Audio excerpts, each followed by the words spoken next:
Hi everyone, thanks for coming back and watching another one of these videos. In this video I want to talk to you about my journey as a PDI, potential driving instructor, and the processes that I went through as part of the preparation and training for the Part 2 test. So in this video I'm just going to speak and talk specifically about what that training looked like. So I've signed up with a large UK driving school. I'm not going to go into why I think that's a good idea versus some of the other options that are out there. You know, everyone will find their own route, but if this is something that you're looking at doing and you sign up with a school and it's 10 hours training, this is kind of how it worked for me. So we did the 10 hours training over 2 days. Day one, the first thing we did was we met up at a training centre in North Manchester at Cheetham Hill. So you kind of, if you go in there and your trainer is saying I will meet you at, you know, the DVSA centre at wherever it is you're doing yours, don't go park up in their car park, and you need to kind of maybe just arrange somewhere to meet nearby. So then the first thing we did after that, we went through like a little bit of paperwork, so an introduction to who they are, what they do, and then the first thing you need to do, much like if you're doing a driving test, is you then need to do the eyesight check. So if you're training to be an instructor, your eyesight check will be something that is more stringent than what it is if you're doing a driving test. The driving test in the UK is 20 metres. For a driving instructor, it's 26.5 metres.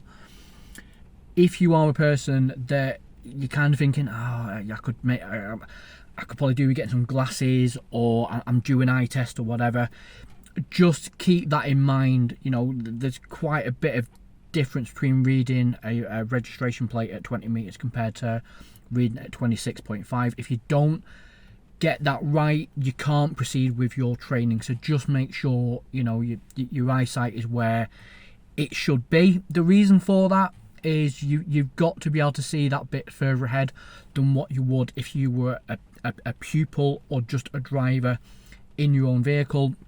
The expectation being that you can see further and therefore spot hazards and situations before they potentially could have an impact on you or your pupils, especially going forward, being able to drive. When we'd done that, the first thing we did then was I got used to the trainer's car. So the car that I'm in currently, it's Kia Ceed, and I've had this for a couple of years.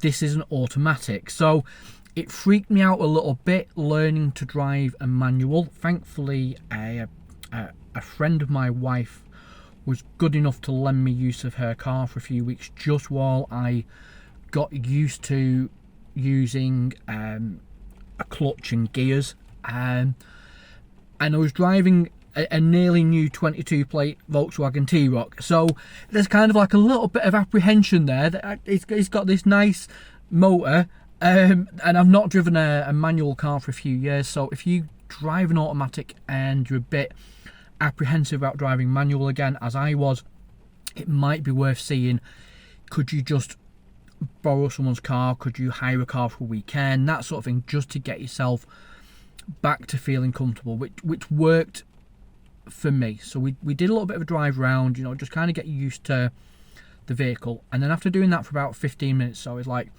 what we're going to do now is I'm just going to let you do a little bit of independent driving. All I'm going to do is if I need you to turn, I'll indicate that to you. I'll tell you in good time.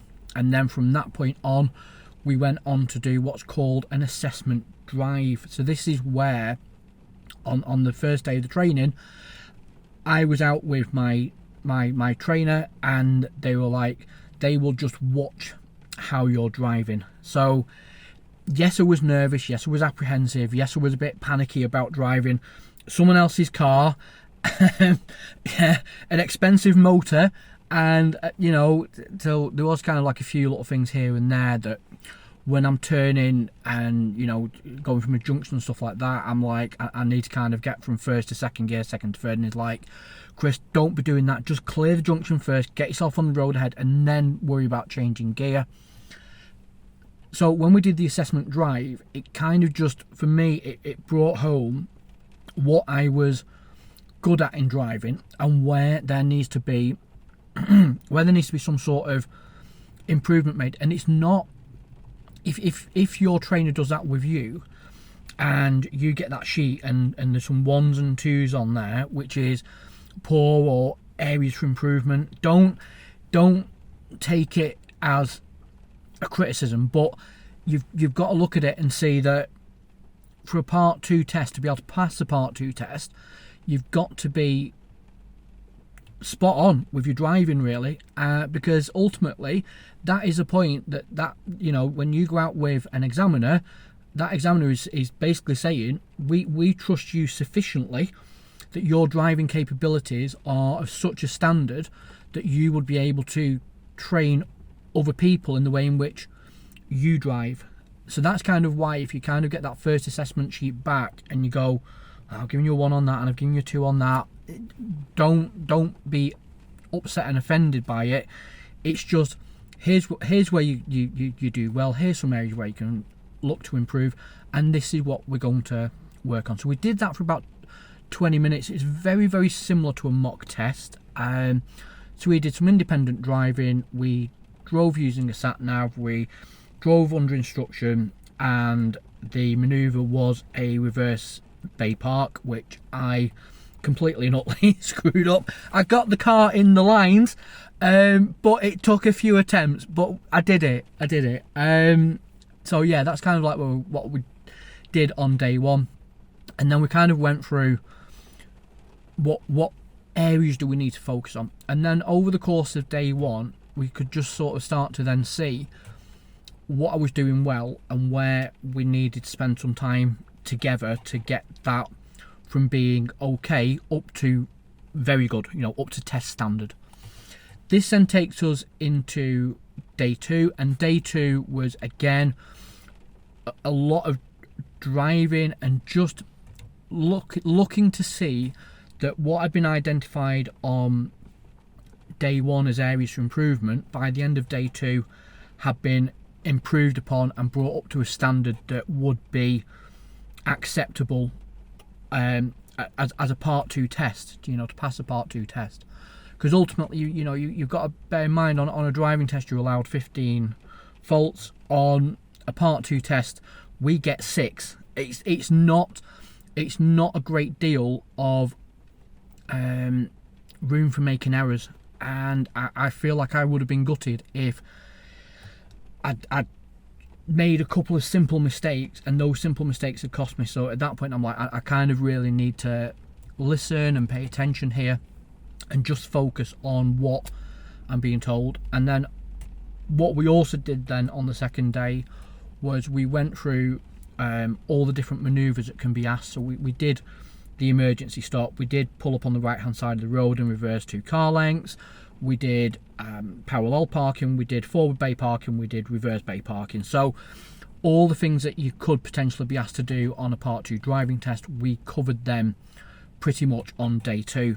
What I found with the training that I got was, it's like when I do some manoeuvres, things like parallel parking, for me, I am just like, pull the car up ahead next to the one that I'm going parallel to, bring the vehicle back when my front mirror is in alignment with the mirror on the vehicle that I'm parallel parking against.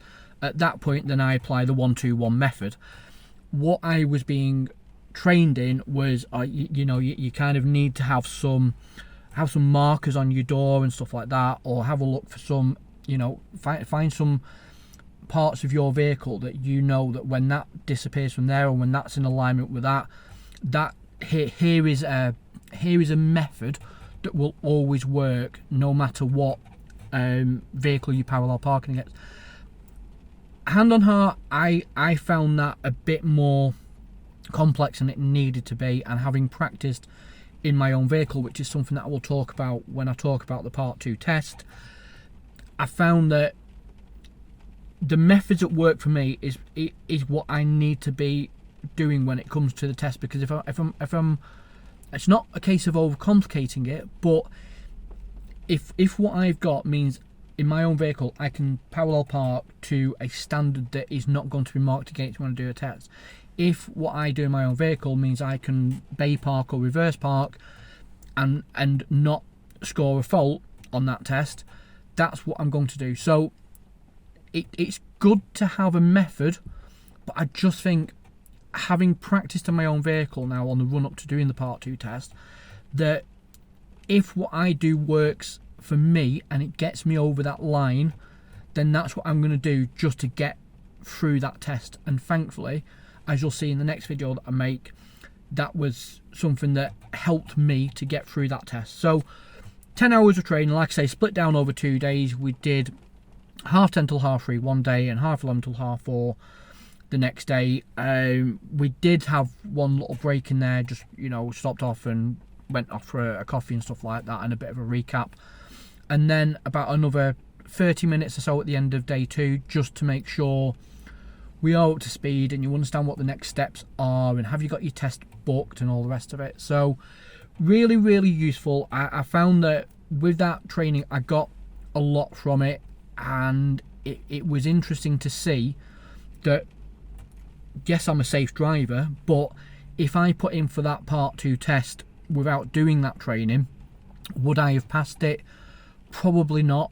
Doing that Part 2 training and spending that time with someone, has that helped me get over that line and pass that test?